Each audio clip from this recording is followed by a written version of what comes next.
বাংলাদেশের সবচেয়ে বড় ৫টি গরুর হাট। এক, গাবতলী পশুর হাট, ঢাকা। এটি বাংলাদেশের সবচেয়ে বড় এবং একমাত্র স্থায়ী গবাদি পশুর হাট।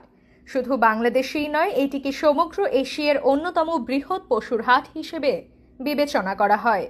এখানে বছরের ৩৬৫ দিনই ২৪ ঘন্টা বেচাকেনা চলে। কোরবানির ঈদে এই হাটের পরিধি বিশাল আকার ধারণ করে এবং উট, দুম্বা, মহিষ থেকে শুরু করে দেশের সবচেয়ে নামী ও বড় বড় জাতের গরু এই হাটে রাজত্ব করে।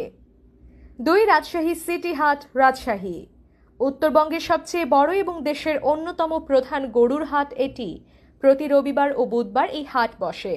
বিশেষ করে ভারতের সীমান্তবর্তী জেলা হওয়ায় এবং উত্তরবঙ্গের নিজস্ব খামারের বিশাল আকৃতির শাহিওয়াল, ফ্রিজিয়ান ও দেশি বলদ গরুর বিপুল সরবরাহের কারণে এই হাট বিখ্যাত। ঢাকা ও চট্টগ্রামের বড় বড় ব্যবসায়ীরা এখান থেকেই বেশি গরু সংগ্রহ করে। ৩, বালিয়াপাড়া পশুহাট, কুষ্টিয়া। এটি বাংলাদেশের দ্বিতীয় বৃহত্তম স্থায়ী গবাদি পশুর হাট এবং দক্ষিণ পশ্চিমাঞ্চলের সবচেয়ে বড় হাট। প্রতি শনিবার এই হাট বসে। কুষ্টিয়া অঞ্চল দেশীয় ও প্রাকৃতিক পদ্ধতিতে গরু মোটাতাজাকরণের জন্য বিখ্যাত, তাই এই হাটের মাঝারি ও ছোট আকৃতির দেশি গরুর চাহিদা সারা দেশ জুড়ে রয়েছে। ৪, বাগ আছড়া ৭ মাইল হাট, যশোর। দেশের দক্ষিণ পশ্চিমাঞ্চলের সীমান্ত ঘেঁষা আরেকটি ঐতিহ্যবাহী ও বিশাল পশুর হাট হল যশোরের ৭ মাইল হাট। এটি মূলত সপ্তাহের শনি ও মঙ্গলবার বসে।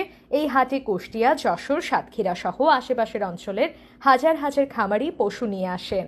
বিশাল জায়গা জুড়ে বসে এই হাটে গরুর পাশাপাশি বিপুল পরিমাণ মহিষের আমদানি হয়। ৫, সাগরিকা পশুর হাট, চট্টগ্রাম। এটি চট্টগ্রাম বিভাগের সবচেয়ে বড় এবং ঐতিহ্যবাহী পশুর হাট। প্রতি সোম ও বৃহস্পতিবার এই হাট বসে।